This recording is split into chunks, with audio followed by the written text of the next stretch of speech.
Hey guys, I'm John and welcome to Respect Your Intellect. Today we'll be learning how Earth's atmosphere doesn't escape into the vacuum of space. Let's get started.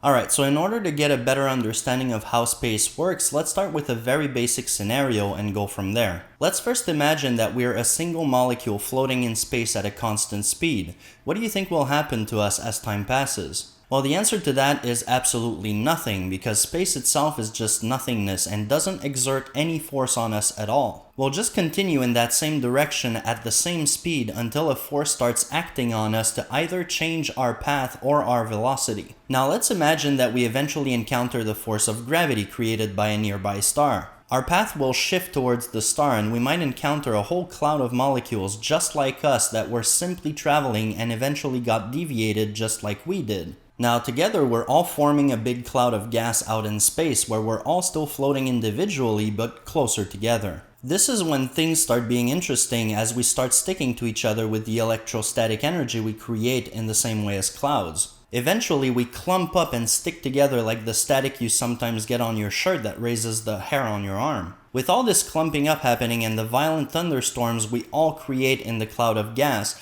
we eventually get fused together. As we grow in size, we attract more and more of that gas fluff lying around until we get big enough that our gravity becomes stronger than the electrostatic energy that was attracting us before. At that point where gravity takes over as a stronger force, it's just a question of time until we pull in all the material that's just flying close to us. This process will eventually make us become a full-sized spherical planet hundreds of millions of years later, with denser elements closer to the center and lighter elements towards the edge. This was a very basic overview of how our planet first formed, so I'll move on for now, but if you'd like to see a video dedicated to our planet's formation, let me know by liking this video. For now, it's important to note that space doesn't exert any force on the atoms or molecules floating in it, and even an extremely weak force like electrostatic energy can attract molecules together. This also means that once gravity starts to take over, there's absolutely nothing that space itself can do to stop an object from being attracted towards the center of mass. In other words, gravity is more powerful than the vacuum of space because gravity does something while space does absolutely nothing. So now let's talk about the vacuums we create on Earth when we remove all the air from a chamber.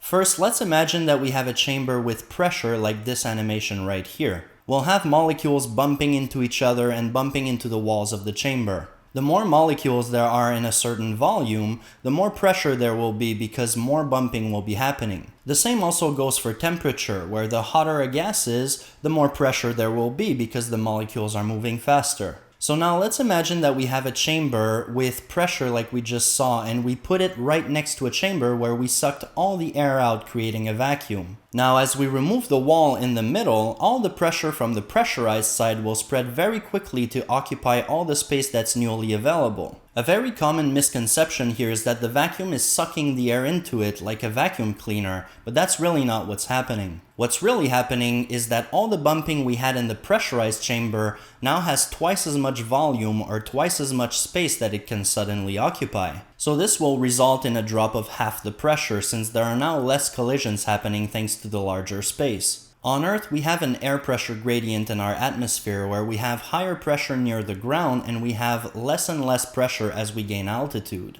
This is because of the weight above you that's contributing to the pressure you feel. If you're lower on the ground, there's more atmosphere above you, so there's more matter pushing down on you. As you gain altitude, there's less and less atmosphere above you, so there's less and less matter pushing down on you. This is the exact reason why you can swim safely at the surface of an ocean, but most professional divers don't go past 330 feet deep because the pressure is just too great. So now let's do like we did before and imagine that we're a single molecule, except this time we'll be in Earth's atmosphere trying to escape it. Since our atmosphere is made up of 78% nitrogen, we'll use that element for our little scenario. The first thing we want to know is the average speed at which nitrogen moves, and James Clerk Maxwell and Ludwig Boltzmann developed the kinetic theory of gases to allow us to calculate the average speed of molecules. From this, we can calculate that the average molecule of nitrogen is traveling at about 511 meters per second, or 1143 miles per hour at 25 degrees Celsius. In our scenario, we'll start by assuming that we're a very lucky molecule that will start from the ground and not hit any other molecule at all on the way up. This will allow us to know how high we're able to reach and if we're able to escape the Earth's gravitational pull. Based on Newton's first law of motion, we know that an object will remain at rest or in uniform motion in a straight line unless it's compelled to change its state by an external force.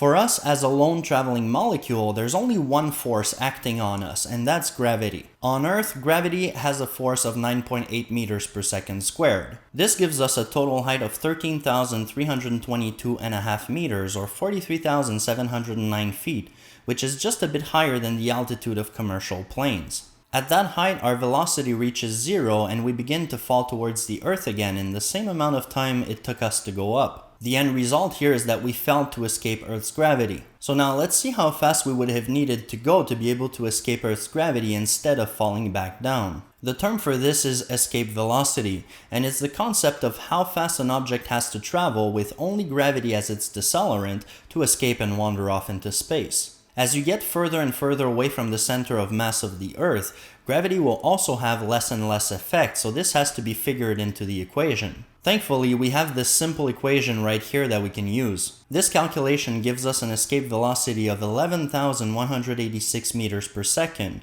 which is almost 22 times more than our average nitrogen speed that we just went over. Since we were using an average speed, it means that some are slower and some are faster, so some of them might exceed the escape velocity and wander off into space. It's important to also note that in our scenario, we assume that we were a very lucky molecule that didn't make contact with any other molecule as we traveled up and down. In reality, there are a lot of collisions happening all the time that create pressure and transfers kinetic energy between molecules. So even if we don't have a closed chamber and walls to hit on, the molecules in our atmosphere are all hitting each other in pretty much the same way as if they were walls. Now let's talk about the amount of molecules that do escape Earth's gravitational pull, which we call our atmospheric escape. Since we have other gases in our atmosphere, it's important to note that lighter gases will have a higher average speed and are more likely to be the ones to escape the pull of gravity. For example, we had nitrogen at 511 meters per second, then we have oxygen that's a bit heavier and slower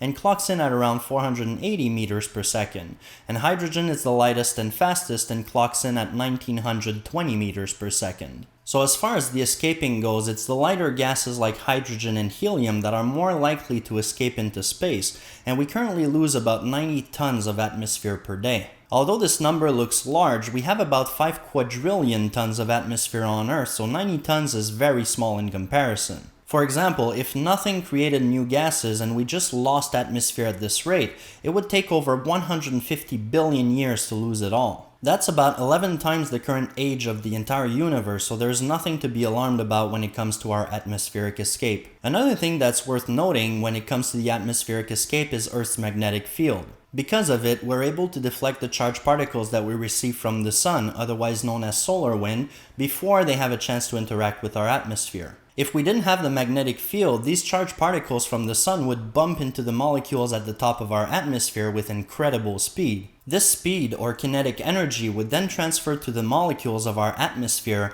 and allow them to exceed the escape velocity of the Earth from that altitude, essentially knocking them out into space. You can imagine this effect like breaking at billiards, where just the cue ball with high speed can transfer all that energy to the other balls and everything becomes immediately fast and chaotic. The last thing I want to talk about is a very recent discovery where we noticed that the topmost layer of Earth's atmosphere extends further than we thought. The topmost layer of our atmosphere is called the exosphere, and the luminous cloud of hydrogen that we can observe in ultraviolet light is called the geocorona. With this discovery, we learned that the geocorona actually extends to 391,500 miles above the surface of the Earth. With the moon being 238,900 miles away, it means that the moon is actually inside Earth's atmosphere. This discovery was made by taking images that captured a particular ultraviolet wavelength called the Lyman alpha, where we can see the hydrogen glow brightly. If you want to learn more about this emission of light, you can check out my other video on what light is right here. At an altitude of 37,000 miles, there are about 70 atoms per cubic centimeter, and it falls to only 0.2 atoms per cubic centimeter at the moon's distance. Considering that there are many thousands of trillions of atoms in just one of your eyes, the number of atoms of hydrogen in the geocorona is almost nil. So thanks to this discovery, we learn how far out our atmosphere actually extends, and it will allow us to plan future missions better. Otherwise, this discovery doesn't change all that much to what we already knew, because the hydrogen is so scarce that it's still essentially the vacuum we were already aware of. The word atmosphere only means the envelope of gas surrounding a planet, so it can't be confused with the ability to breathe on the moon, for example. So let's quickly recap what we've learned. We learned a little bit about how planets form initially. We learned that space doesn't apply any force on molecules and that gravity can easily do its job of keeping molecules attracted to the Earth. We learned how the Earth is able to create a pressure gradient due to gravity. We learned that the average speed of even the lightest molecules are not enough to reach Earth's escape velocity, essentially making them fall back down towards the surface. We learned how solar winds are deflected by Earth's magnetic field, and how our atmosphere would get stripped away if we didn't have a magnetic field. And we learned that Earth's atmosphere actually extends well beyond what we previously thought, even beyond the moon. Let me know in the comments which of those were particularly helpful to you. If you found this video helpful, please hit that like button. And if you want more, don't hesitate to hit the subscribe button too, and that little bell if you want to be notified of new uploads. Also, don't hesitate to share this video if you see someone that could benefit from it. And if you want to interact with me on social media, you can also find the links in the description for my Twitter and Facebook. Until next time, thanks for watching, and remember, respect your intellect.